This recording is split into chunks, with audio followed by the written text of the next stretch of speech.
If you or a loved one are awaiting a radical prostatectomy to treat localized prostate cancer, then this video could be for you.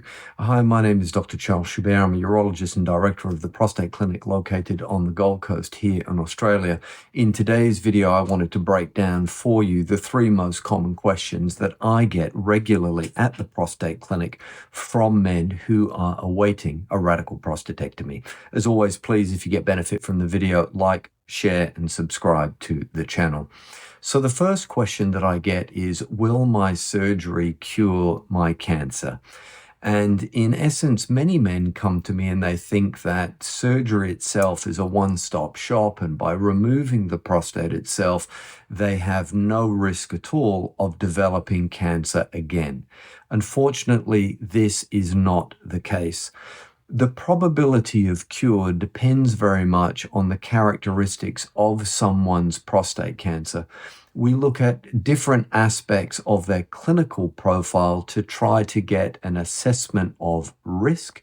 And we have a traditional grading system which puts men's disease profile into various risk groups: low, intermediate, and high. And it's a combination of PSA, Gleason score, and what's called clinical stage that assigns a particular risk group for a man. What I mean by all of this basically is that when we look at someone's cancer profile, we're trying to work out, do we think their disease is larger? Are there aggressive features that we're seeing on the biopsy, which comes down to Gleason score? For those of you who haven't seen our previous videos, the Gleason score basically is a grading system that's provided by the pathologist when they look microscopically at biopsy material. And the grading system in essence goes from a grade 6 through to a grade 10. 6 is the least aggressive and 10 is the most. In essence, the higher the grade, the greater the potential that microscopically a cancer cell can leave the prostate and lay dormant somewhere else, and at some stage in the future can multiply. And although someone doesn't have a prostate following surgery, we can see changes in the blood test, the PSA, which is an indicator that men could have recurrent cancer. So the probability of recurrence is related to Gleason score, or the ISUP grade, which is a grade 1, least aggressive, through to grade 5, the most aggressive. Whether the disease is contained or whether it has spread through the shell of the prostate and potentially to regional lymph nodes. This is looking at the stage of someone's disease.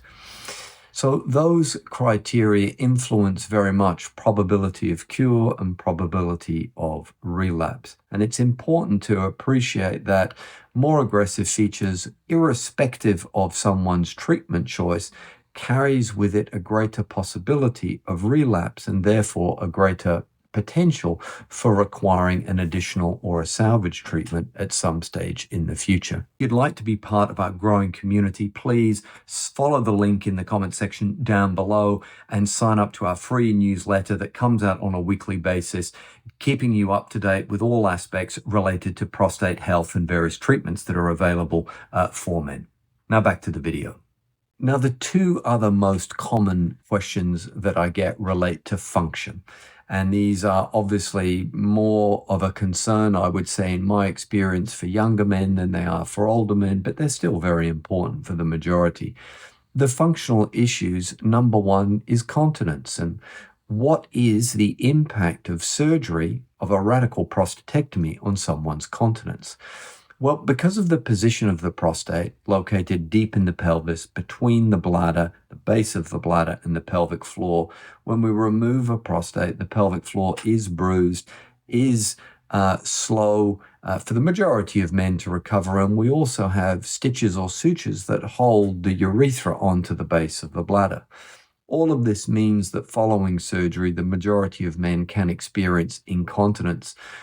All of my patients see our physio, and he trains men how to do their pelvic floor exercises, i.e. strengthen the muscle that keeps you dry, before you get to surgery, and you do it diligently and religiously, really, after surgery, to reduce the time frame and reduce the magnitude or significance of incontinence that men experience.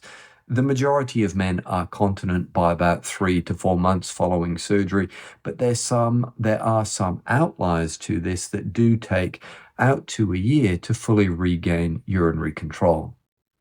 Those men that may be slower to recover are older men, men who have an elevated BMI or have obesity, those men who have very big prostates, or men who have apical disease, which is where their cancer is right at the apex of the prostate, which is that part that abuts or is in contact with the pelvic floor. All of those are risk factors for having a slower return of urinary control.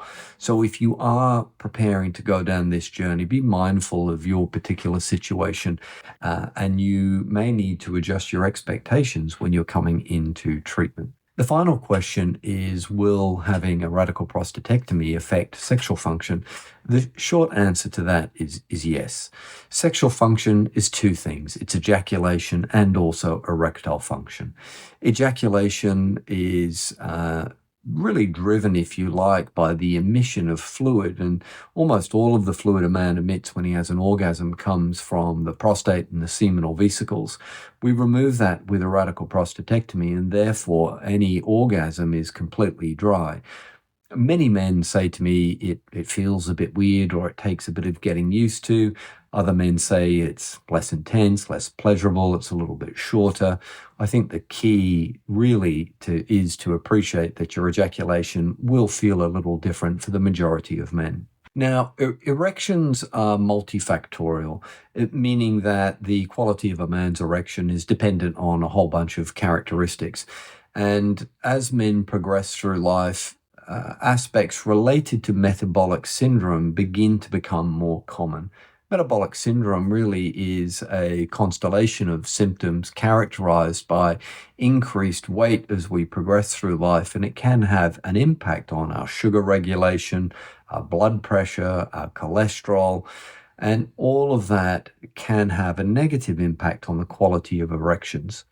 When it comes to surgery, our ability to spare the erectile nerves, which are, if you like, plastered on the back of the prostate, our ability to spare those nerves is dependent very much on your cancer characteristics. What's the Gleason score of your cancer?